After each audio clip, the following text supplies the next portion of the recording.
This is the winner. I can feel it. It says. See? So now this one is live. Hey, y'all. Hey. But Instagram, when I go to the tab for Instagram, that's what's messing me up. Hold on. Maybe. Hey, y'all. Hey. Happy Monday. It looks like my sign fell. How's everybody doing? Sorry for the delay. Technical difficulties on the World Wide Web. Hold on. Let me get my mojo up so y'all know we got something. All right. Hopefully. Y'all might have been a little late too, so y'all are just joining. So let's see. Oh look, don't show my lights now. Can't show my can't be showing all the secrets to the back. Hey, okay. How's everybody doing? Happy Monday. Hopefully y'all waited a little while to bear with me in my technical difficulties. If y'all don't know, if y'all just joining, I do this each and every Monday with a special guest. My name is Mojo, aka Maisha, and I ask y'all all to have a moment with me as I help you and me and we find our mojo. Trying to hide the lights. So, if you don't already know, finding your mojo just means a different way for you to show up as your authentic self and whatever it is you are doing. Today, our topic is storytelling, how we connect to each other, and the importance of connecting to each other through storytelling. It's also the very last day of Women's History Month. So big up to all the women out there who are watching. We're celebrating y'all and us today. But if y'all don't know, every time I start a conversation, I like to do it with a little cocktail, or in today's case, a mocktail. So I am not going to disappoint. Today, I usually think of a name for my drink. So I guess today is going to be Mojo's Mocktail Sangria. It's going to be a red one. Let me check everybody out over on Instagram. This is the third week I'm trying to stream twice on, or at the same time. The word is simultaneously on Instagram and on stream on YouTube. So y'all bear with me. Little technical difficulties. It looked like y'all did. So we're going to keep the party going. And I am going to make my mocktail today, which, like I said, is going to be a red sangria. I cannot tell if y'all are making comments on Instagram. So do feel free to join me over at FYM with Maisha on YouTube. Like, subscribe, share, holla at your girl. Each and every Monday, like I said. I have a pretty wine glass already to do a little pouring. Rake, are you drinking with me today? What you doing? Hi, everyone. I'm going to have a little Prosecco. Cheers. Yes. So I'm gonna set my drink up. I have ice in a wine glass if y'all care to partake. I'm gonna do some non-alcoholic Merlot for all the people who really know. I just like to mess up a word because it makes me laugh. So I'm gonna have a little Merlot over some ice, just a little bit. Cover over the ice, just so. Then I'm gonna do a little pomegranate juice because I like pomegranate juice. It makes so good for you. Yes.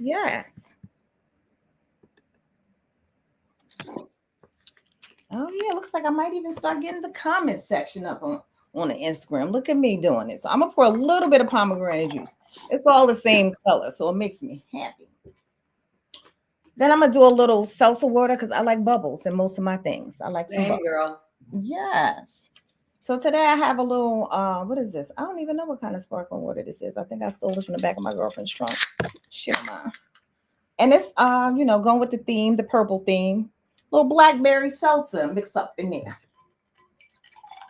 Just for the bubble effect. And I love a pretty glass, so that's why I have a wine glass. I am also going to put in a little agave because I feel like the pomegranate, the wine, and make it a little. So I'm going to make it not so. And I'm going to do a little agave, just a little dab will do you. At some point, I'm going to make a whole few reels of all of my yummy cocktails and mocktails to share with the people. Oh my God, look at your stir. That is gorgeous. Yes, I like a pretty utensil. The bartender, the mixologist in me likes to mix it up and make it look pretty. It's all about the presentation. Right. And what sangria do you know does not have some cute fruits in it? So here we go. Some apples, some oranges, because it's the right thing to do. So there we go. Now that we got that all set up, let's go ahead and toast to a happy Monday. It's happy now that I'm all logged on. Thank y'all. Cheers. Cheers. It's not a bad number. I'm not going to lie. Oh, Mhm. Prosecco. And you have some Prosecco. I like a Prosecco. Where I bartend, they have a really pink rosé. And I'm not even usually a rosé fan, but it's a rosé Prosecco. And I really like it. I'm not gonna Same. lie. I don't like rosé unless it's Prosecco. Who knew? Girl. All right. So now that we're here, everyone, and you and me, let me introduce the lovely Reka Rajan. If y'all don't already know, like I said, I do every Monday. I ask you all to have a moment with me where we help you find your mojo. Bunch of different topics. Sometimes we do writing, like today, we do stories, we do professional your career. If you're trying to find a job, you're not trying to find a job, you're trying to find a boyfriend, you're trying to find a friend, or if you just want to tell us what you like to do. Sometimes we have some politicians on it. We cover all of the things. So today, our topic is, let me see if I remember, I'm going to call it the proper name. It's connecting people through the power of story. So y'all probably don't know, but I had the pleasure of meeting Reka. I don't know, was it 2 years ago at a conference? So. I know it was a teachers conference, but I can't remember what state we were in. I think we were in San Diego. San Diego, a beautiful place. I like San Diego. But she is a multifaceted individual. She is an educator. She's an author. She's a musician. I'll let her tell you more about herself.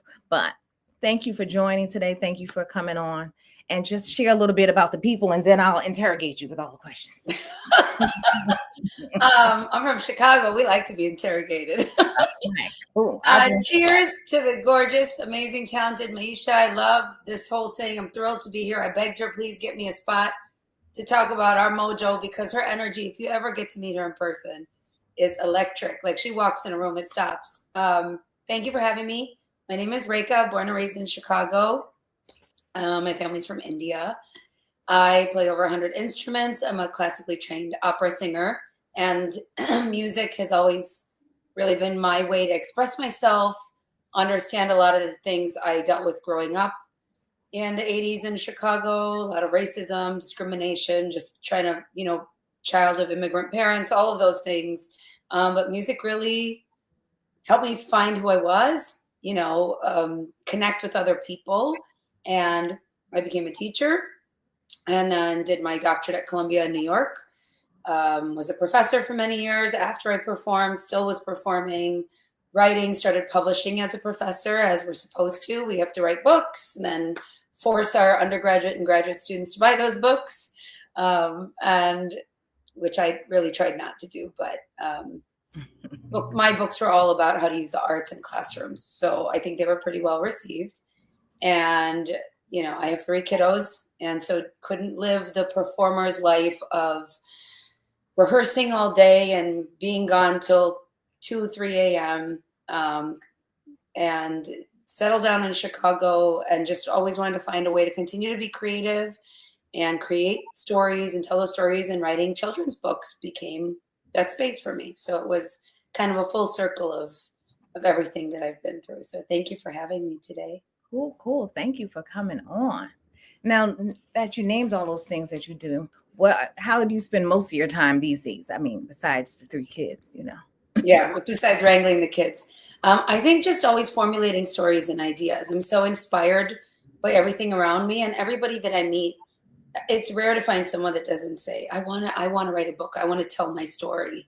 Mm-hmm. And I'm like, you should, because, and this is what I say when I go to schools, everybody has a story to tell, but you're the only one who can tell your story. Somebody can't tell that story for you. We can interpret it, we can imagine it, but you have a power in your voice and your story. And so that's really what I spend a lot of time trying to figure out, what stories I want to tell, what inspires me, and what I want to put out there in the world.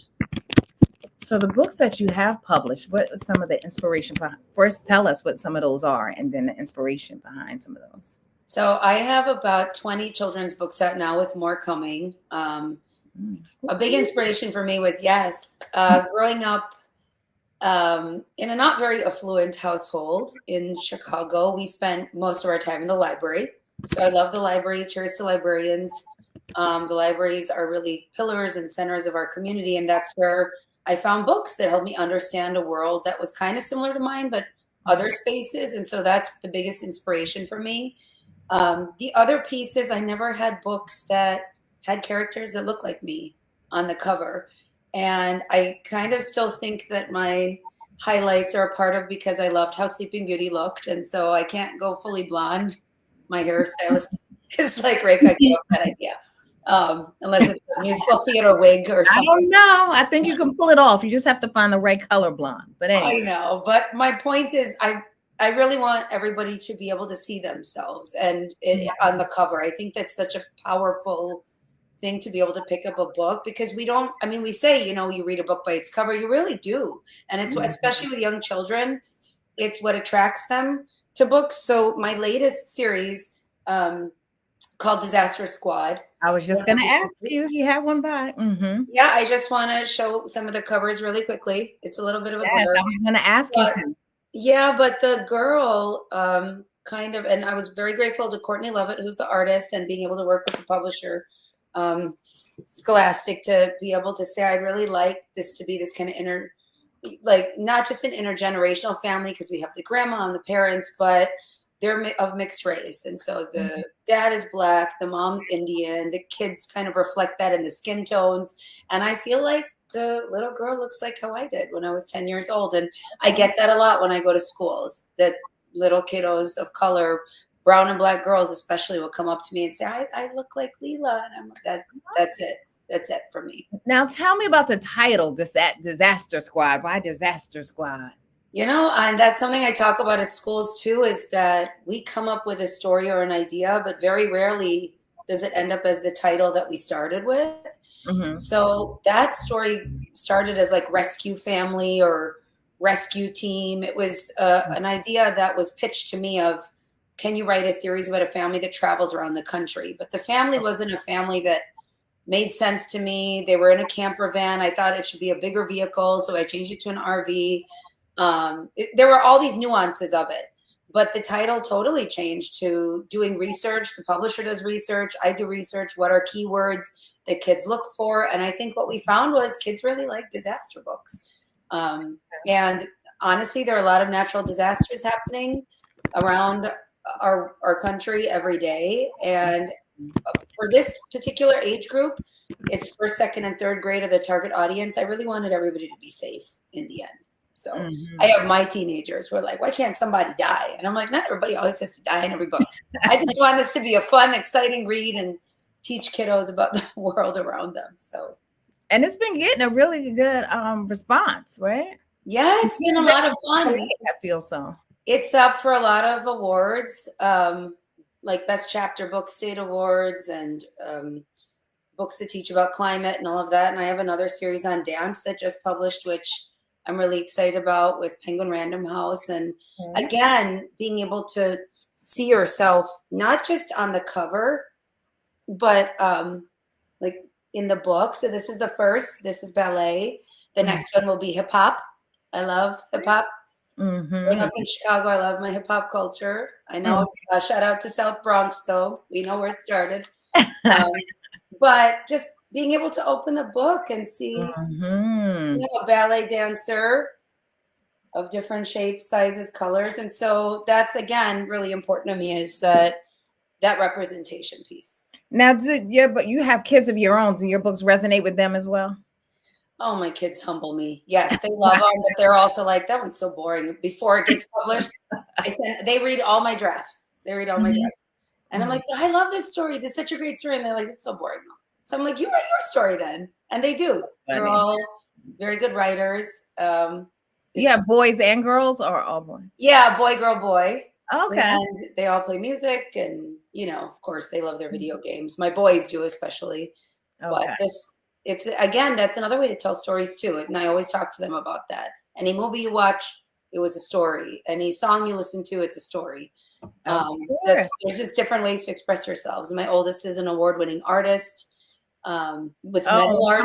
How old are the kids? So my oldest, Juggin, is 15, and he's won first place 2 years in a row with 3D metal arts. He takes various different types of metal, shapes it, and creates jewelry or a 3D shark or a 3D bee. It's incredible. My daughter, Matt, is 13. She wants to be a vet. Oh, wow. Thank goodness, because we have a lot of pets. Anybody out there who's got pets knows they are Oh no, you expensive. have a bird or something. We have 2 dogs. One just had to have this ridiculously expensive surgery, poor thing. But you get the bill and you're like, wow. They have that It's a lot. insurance for pets now. Yes, we have bunnies, we've had birds, bearded dragon, frogs, crayfish, fish, Oh everything you my can think of. goodness. I know, Did I you should just ever want charge to? for the zoo. You had pets growing up too? No, I was never allowed to, which is So you why catch I think I'm feeding into my children's love. And my youngest especially, he's 11. His nickname is Chip, and he wants a turtle. And I'm like, is there any domain or species we haven't tapped into?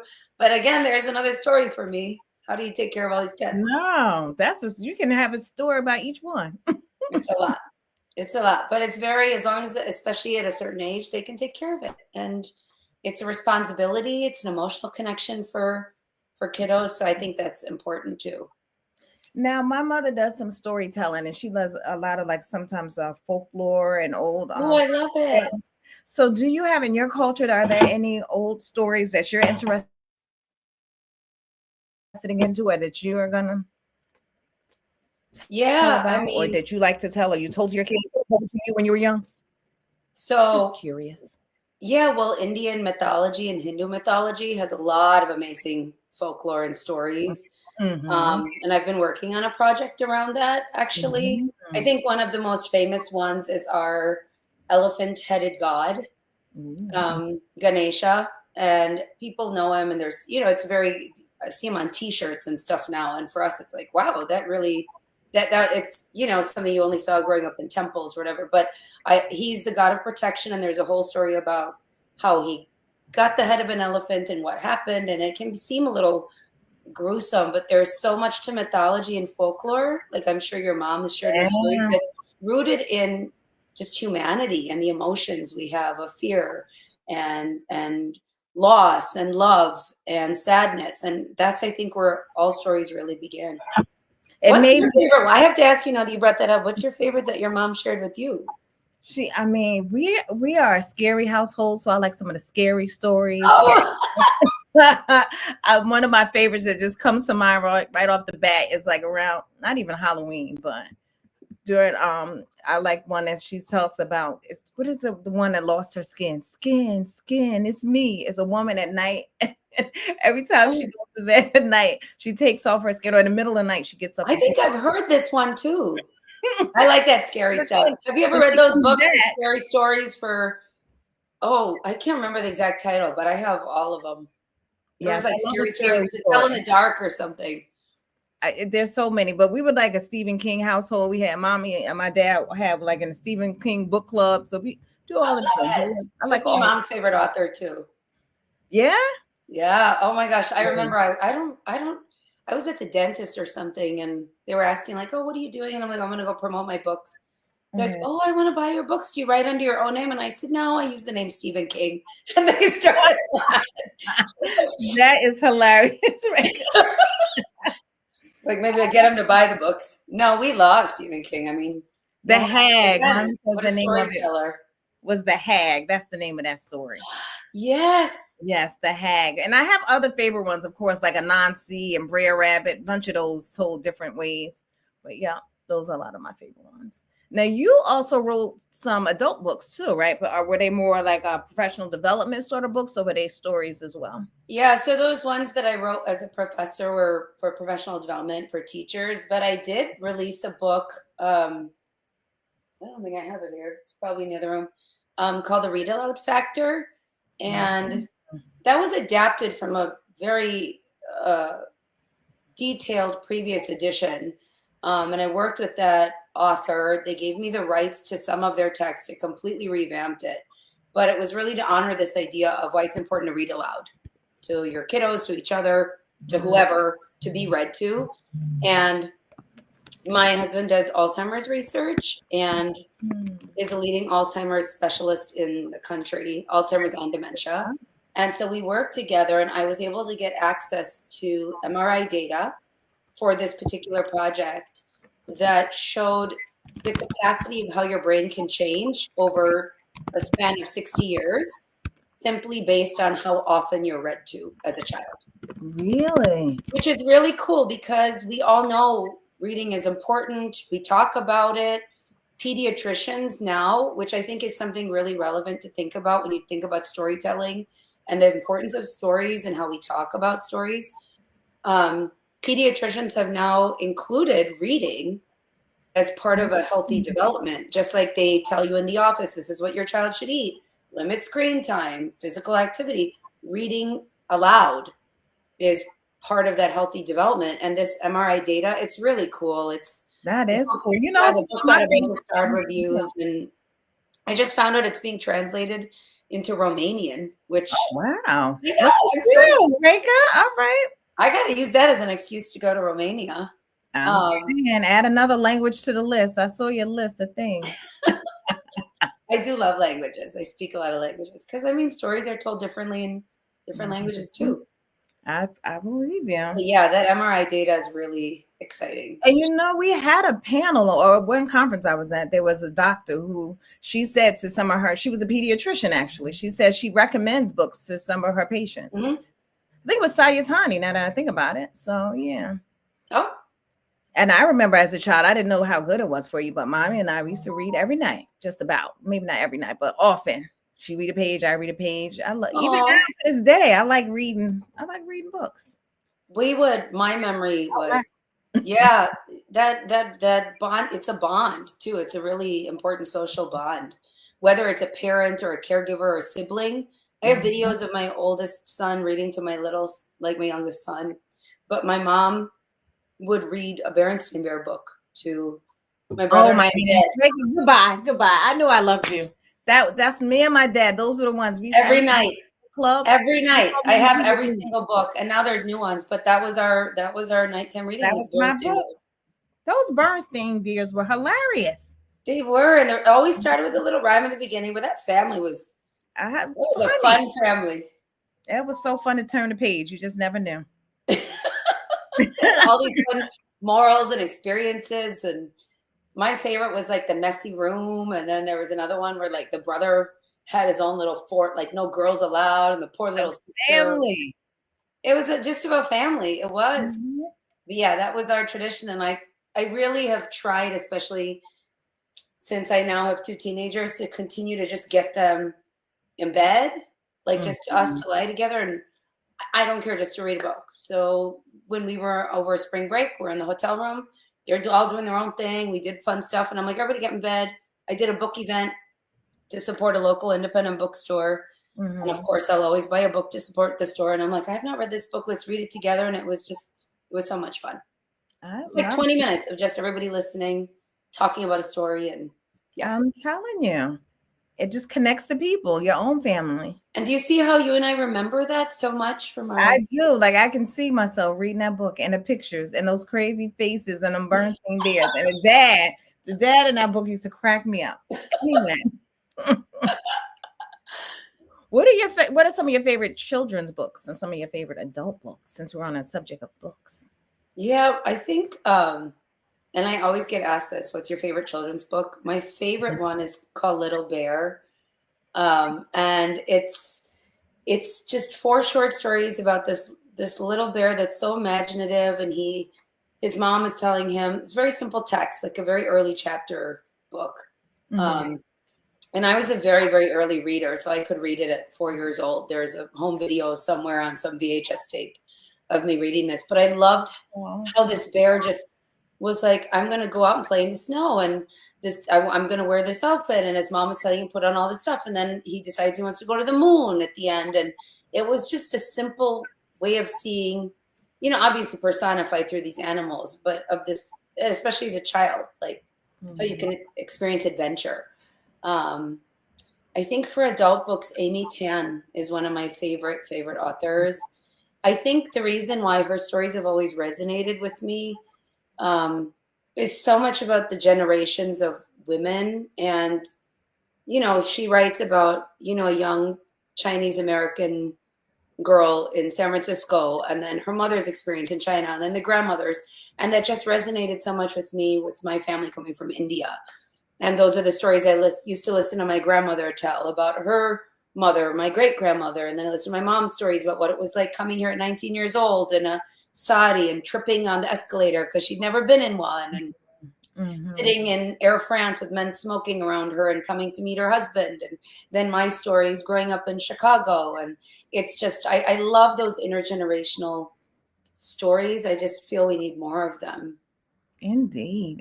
Yeah, there's something really beautiful about it.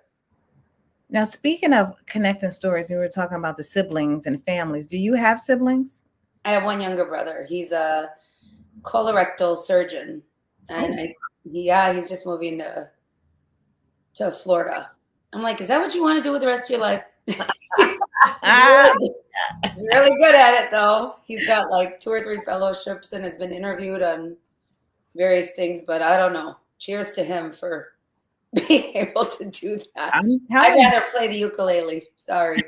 I was about to say, now with all of the instruments, and not to mention your voice as one of those instruments that you use, how did you find your mojo in writing books and writing stories even? So I stay on theme, on topic. Yes. So again, when I talk to kids, I tell them like, you love Taylor Swift or Beyonce or Kendrick Lamar, whoever you're listening to, they're telling you a story through their lyrics. And so I've always had a diary, I still have my 2nd grade diary. Wow. Always had a diary. I've always written songs. And so I've always had that connection between music and words. And I don't think kiddos, even adults, realize how much storytelling is a part of music. I mean, in many cultures, in indigenous cultures, African cultures, Indian cultures, it's an oral tradition of telling your stories. And it most of the time involves music. Right. So true.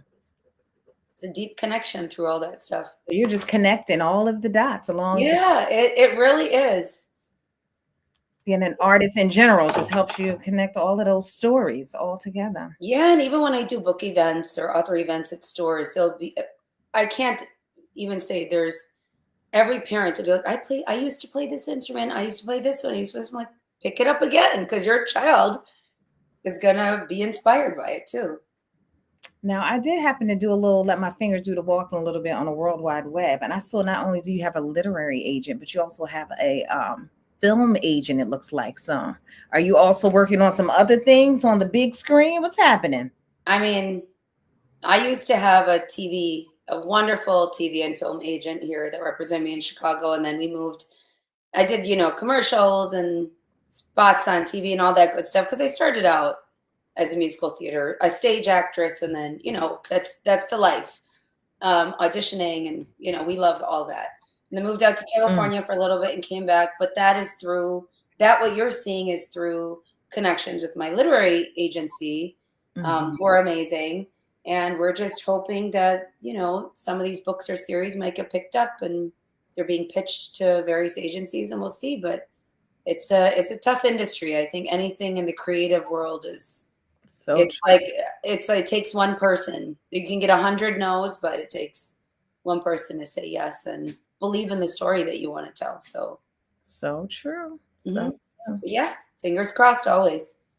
So now that you have all of this under your belt, do you want to share with us what you're working on now, what some of your goals are for the future, some of your show projects? See if I can share this. I'm going to grab this really quickly. This is my project of my heart. Took 3 years of rejections, multiple revisions to finally be published by Beach Lane with Simon & Schuster. It's called That Swing and Sound.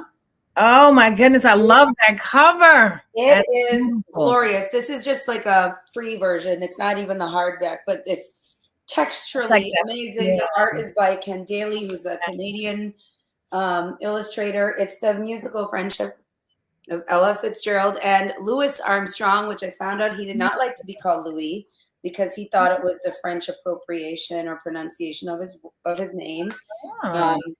This story was talking about stories is everything of my heart because their music inspired me so much growing up. Jazz music, I mean, blues, all that growing up in Chicago.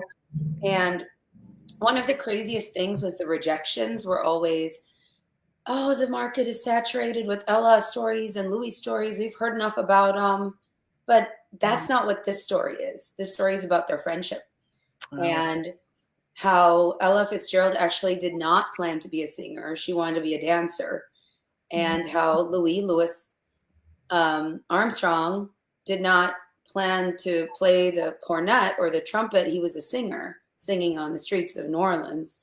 And how their eventual friendship changed jazz music because their own stories connected. She could make her voice sound like a trumpet, and he could make his trumpet sound like a voice, and they would scat and make the music swing, and it changed the landscape of music. And so I can't wait. It publishes in October. I was about to say, so it's in the fall. Okay, we have to wait to the fall. Yes, but I'm very, very excited about it. Who's the illustrator again? Tell me again. Ken Daly. He's an award-winning illustrator out of Canada. Yes, and if you're not familiar with Ella and Louis, listen to they only recorded 3 albums together, but my favorite collaboration of theirs is Cheek to Cheek. Cheek to Cheek. I even my kids have it memorized by heart. The way she scats, the way he sings. It's just the most beautiful demonstration of their musical friendship. I love that. That's beautiful. I can't wait to see that one in the fall. It turned out so beautifully, and I don't even have a final copy. But yes, that's mine. That's a picture book. So I love, speaking about reading out loud, I can't wait to read that one out loud. Yes, and it's very, very like I like to feel like there's a lyricism to the stories that I tell. There's a lot of scats and, onomatopoeia and words that you're going to have to shout out and sing and move with the story. And it starts with her and then jumps to him and goes back and forth. And there's a intentional kind of playing with the words and the story that mimics the music they made. And I'm so excited about it. And I have a bunch of other projects I'm working on and things coming up, but this one is the story of my heart. Yes. That sounds right down your alley. Oh, I'm so excited. I even reached out to a wonderful. I'm sorry, what? I said, I don't know. Kind of sounds like you might be a musician. I can't tell. Just a little bit. Dabbled in it. A little bit. But yeah. I felt like there's a wonderful gal. She's a legend, really. Jane, who lives out in New Orleans. I don't even know if I should be plugging her. I'm sure she hosts everybody at her store. Oh, what's her name? Jane? What's the bookstore name? It's okay. I didn't know. I have it in my email. I don't want to. She hosts everyone. She's incredible. Jane, her last name is Wolf. I can't remember. Oh, Melbuzz. That's what it is. I kept. Sorry, it's dinner time, and so all I could think about were the po' boys. And she's a very famous po' boy shop, and so I couldn't remember the name of the store. I always think it was Sandwich. But Melbuzz hosts. She loves books, loves literacy, and I reached out to her and I'm like, can I just come and do a little event with you over there, because I just felt like it needed to happen in New Orleans when this book came out. Yeah, we'll make some great music together, I think. Yeah, just to pay respect to Louis Armstrong and everything that he did for music, and of course Ella up in Harlem, and they traveled everywhere. They were in Chicago, but I just felt like that was the space. So very excited for that. Me too. I'm gonna read some of the comments. Going back a little before when we were talking about just the connection between medicine and the brain and reading out loud. Mm-hmm. Somebody said MLK Library in DC teaches how to correctly read to toddler elementary school children, like how to hold the book, etc. Yep, I'm familiar with that. It's fabulous.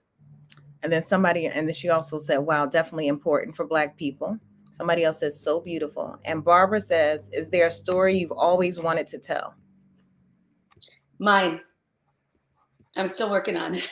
It's been 8 years. Okay, I didn't hear what you said. It was so quick. Yours. Yes, because I talk about it so easily. Like, you have a story.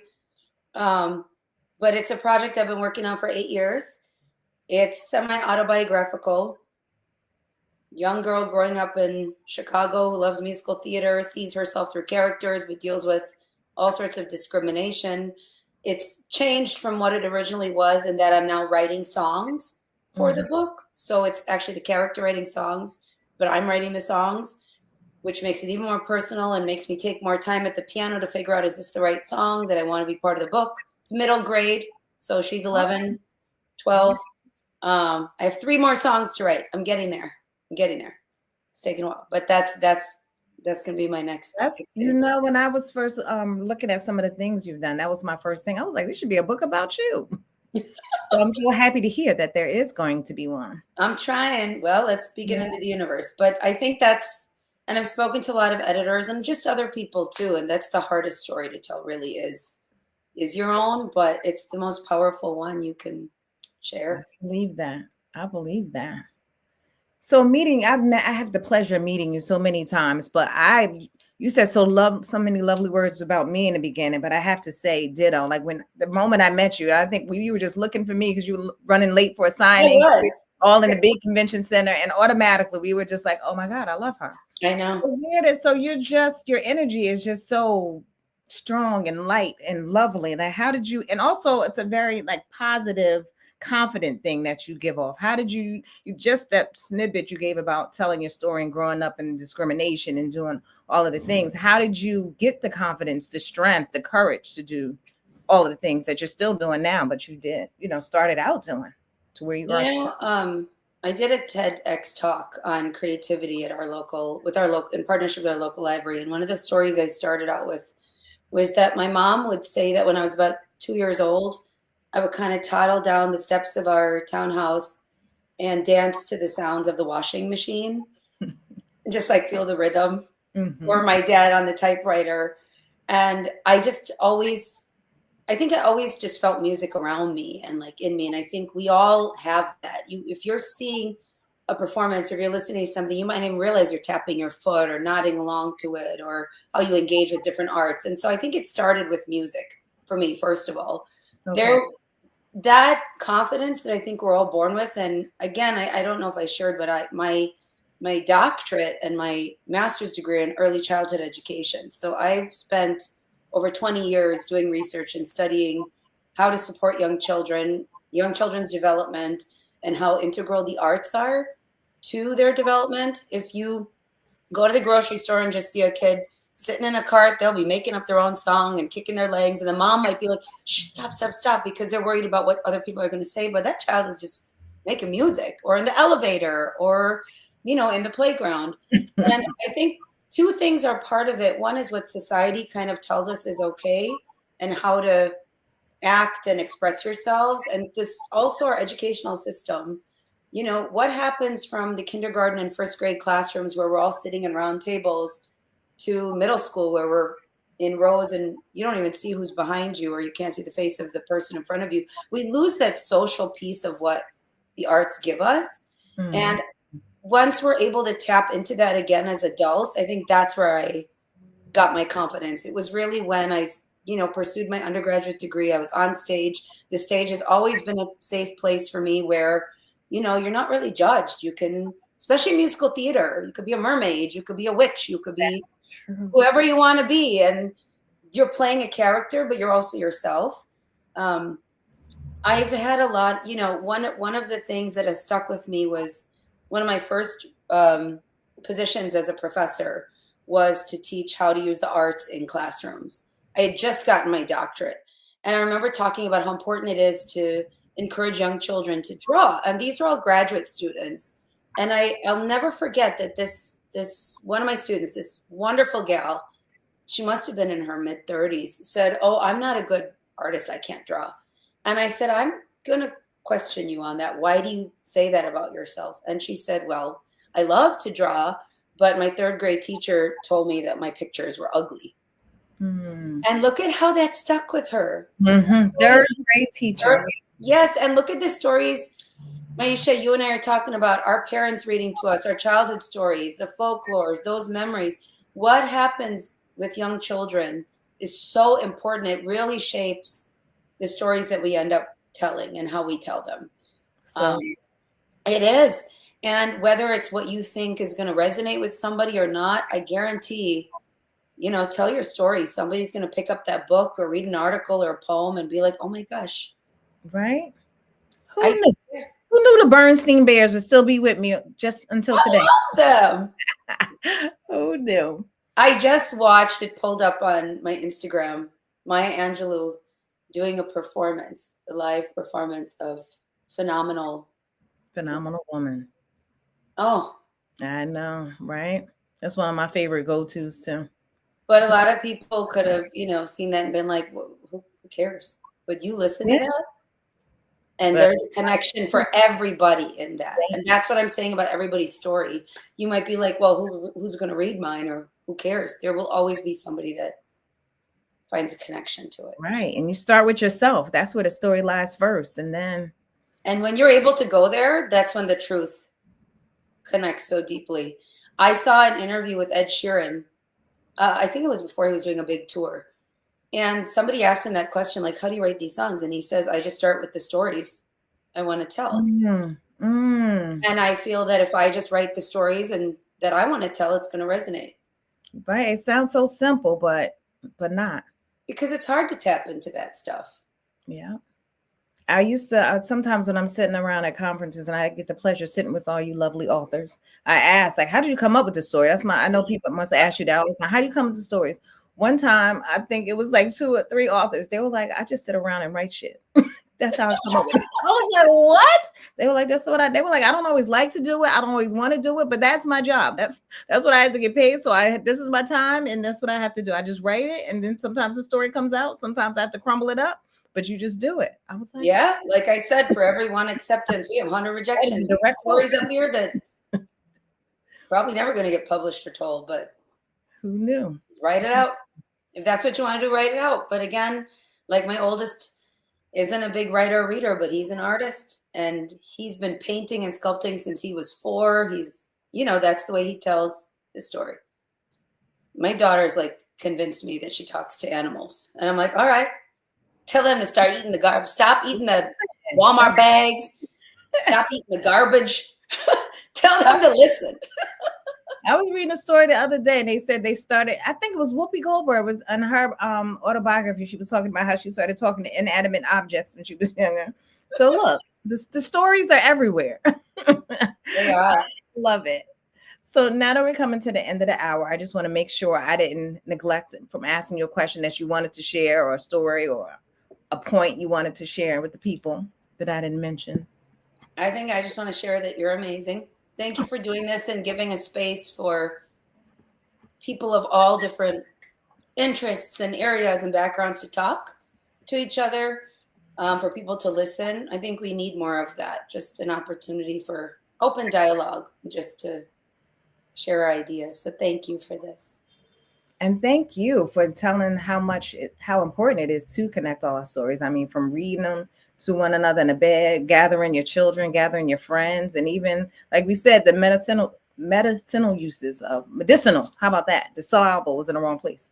The medicinal ways to use books. So I think, and I didn't realize how true it is about how long stories stay with you. Yeah. Forever. And it does. It really does have the potential to make your brain healthier. So why not? So keep reading, y'all. Keep telling the stories. I'm listening. That's for sure. Now, did you already say who some of your, as we close, who some of your mentors were to even help you feel or write your own stories, or that you looked up to as you started on your journey of writing books?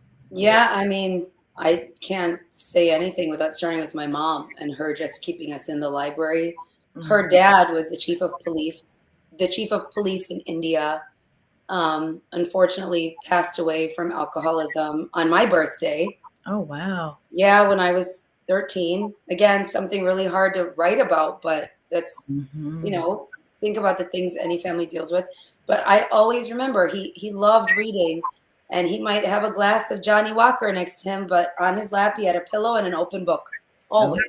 Oh, wow. He was an avid reader. And so I think being in spaces where you have access to books, I think, is a big thing. Not everybody realizes the importance of it. You can say, oh, go read, but books can also be expensive.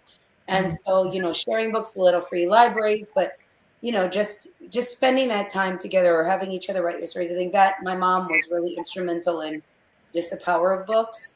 And then obviously just being influenced by other great storytellers like Amy Tan, like Lucille Ball, Mhm.